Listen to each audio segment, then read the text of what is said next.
Alright, let's start by checking out the asset. And I'm gonna do allow editing of contents, and so we can just see what's in there.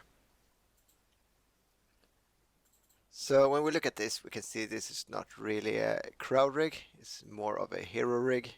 So if we compare that, for example, to Mocap Biped 3, that is a proper crowd rig, and see how that looks. See, this is way less complex. Sometimes, even you ask for a crowd rig, you're not gonna get it, so we just have to make do with what we got. Let's see how we can make this work.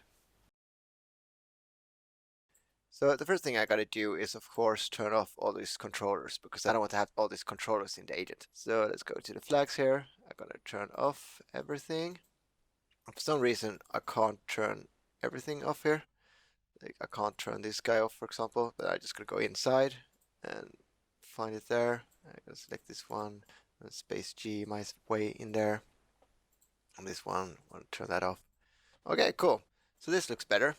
So the next thing we're going to do is I'm just going to add some groom to this guy, and beware, I'm not a groom guy. I'm just doing this to show how you can attach it to the crowd agents later. To get started, I'm going to pick the geometry of the horse body straight from the rig to get the skin for the hair guides. Where is it? Something like that. Cool.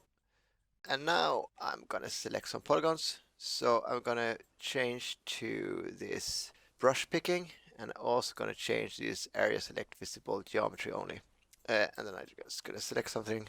So let's have some polygons here.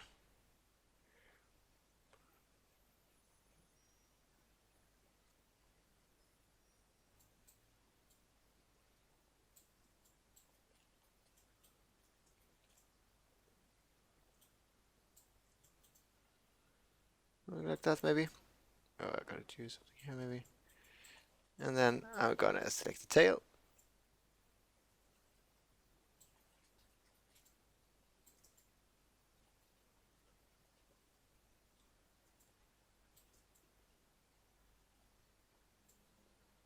There's that.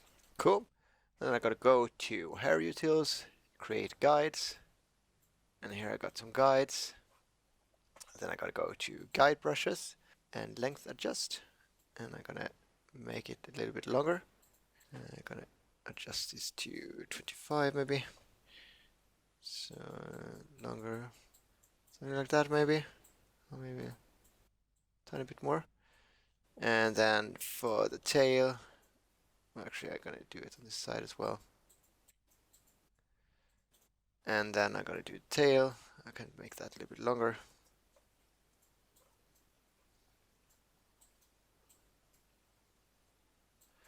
Like that, and then I'm just gonna brush it a little bit. So I'm gonna do this screen brush here.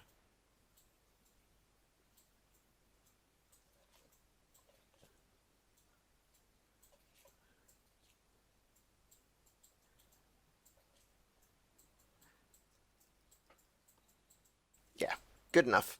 It doesn't have to look amazing, it's only so I can show you the workflow. Alright, and now when we have our beautiful hair, we want to attach that hair to an agent. I'm gonna turn these guys off. I'm gonna drop down an object merge. Oh no, a geometry. Call this agent setup. And then I'm gonna go in here and drop down an agent node. Call this horse. Horse here. I'm going to keep the inputs as character rig, and then I'm going to point to the horse rig.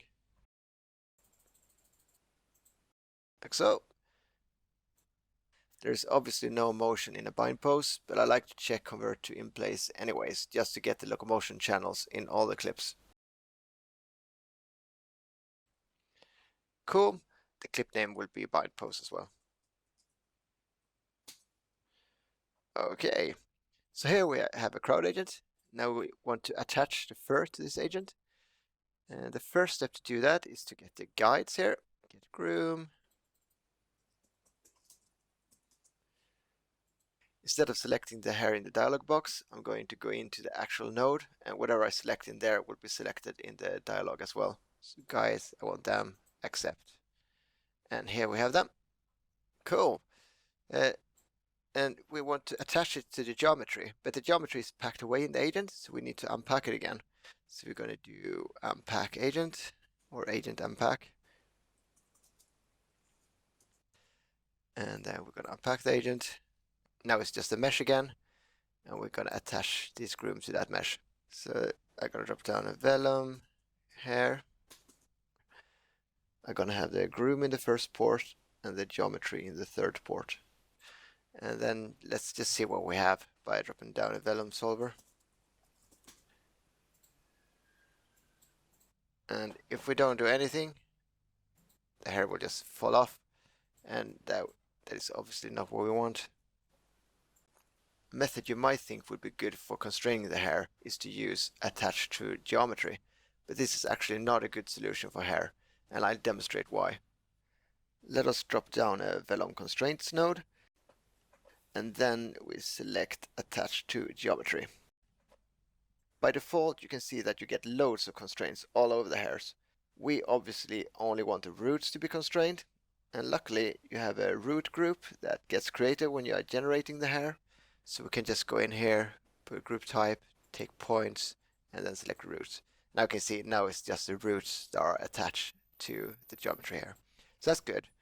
But if we simulate this and look at it, the problem is that the hair roots are only constrained by position and not by orientation, which means that whatever you do to them, they will just kind of hang in a lame way.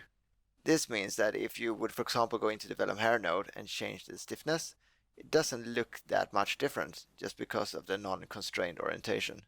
So a better way of doing it is actually not using this, and then just go to pin to animation, set the roots there, and match animation. And in that way, you would see the simulation is actually better. You will see, though, this will actually create another problem. I'm going to show you later how to get around. But for now, this is good. This looks cool.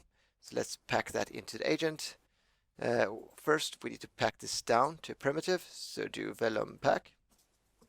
And if we do vellum pack here, you can see if we do a spreadsheet here, now we have two primitives. We have the constraints in one primitive and then geometry in one primitive. Great. And then a null and out groom. And then I always color my outs black because black is the new black. And then we go to horse.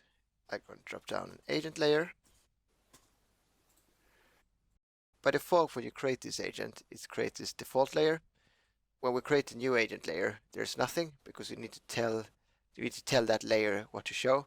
But we can use the default layer as a source layer. So if I do that, we get the geometry there, and then we're just going to add this groom to it. So then I'm going to go to layer bindings here. I'm going to do transform names. I'm going to put the SRT here.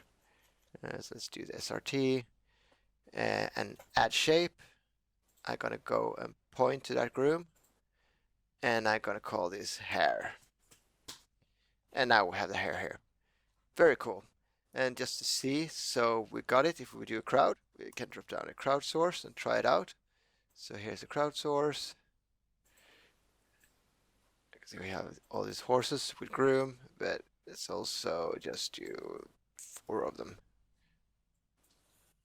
And if you want to simulate this for later, you do the simulation, and then you can just do a vellum unpack.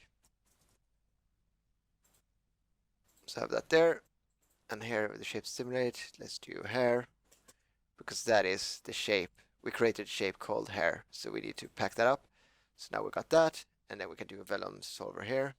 Actually, we don't need to have the vellum solver here. We can just take this vellum solver. Vellum solver. And let's look at this. Now you can see it's simulated. If we would move the horses, though, we would have a problem in its current state, but let's deal with that later. For now, this is exactly what we want. And by the way, how you would attach it to the agent, because this is just the fur, and then you have a template for the collision geometry. But if you want to attach it to the agent, you would do something just like this, and like an agent edit for this, turn the default layer on. So now we have the default layer, and then we just merge these two together. So now you have the agents with simulated hair. Cool. Okay, so that was the first step.